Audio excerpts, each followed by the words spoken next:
Hello everyone, তোমরা সবাই কেমন আছো? আশা করি তোমরা সবাই ভালো আছো। তো এখন বাজে 7টা। এই তোমাদের দাদাভাই মেদিনীপুর থেকে বাড়ি এলো। তো আসতে না আসতে আমি তার ব্যাগ নিয়ে বসে পড়লাম, কারণ জানি ও মেদিনীপুর থেকে যখনই বাড়ি আসে আমার জন্য কিছু না কিছু আনে। তো আজ দেখি কি আনছে। একটা ভ্যাসলিন আনছে শুধু 5 টাকা দিয়ে, আর একটা চেন খুলিও কি আনছে দেখি আমার জন্য। বাহ! সববারই বলে যে তোমার জন্য কুড়কুড়ি নিয়ে যাবো না, তাতেও কুড়কুড়িটা এনে দেবে। জানি যে আমি এটা খেতে খুব ভালোবাসি। তো আনতেই আমি কেটে বসে পড়লাম কুড়কুড়ি খাওয়ার জন্য। তারপর আনছে আমার জন্য 2টো টুকের পাতা, যেহেতু আমি বলেছিলাম যে আমার টুক শেষ হয়ে গেছে তার জন্য।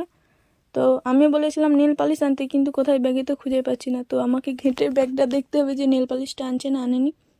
তো না আনলে ওর মাথা একদম ফাটিয়ে দিব। কিন্তু অনেক পর নেল পালিশটা পেলাম হাতে। তারপরে পরে দেখবো যে নেল পালিশটা কেমন, সত্যি ভালো না খারাপ। কারণ না, খুব ভালো ছিল নেল পালিশ।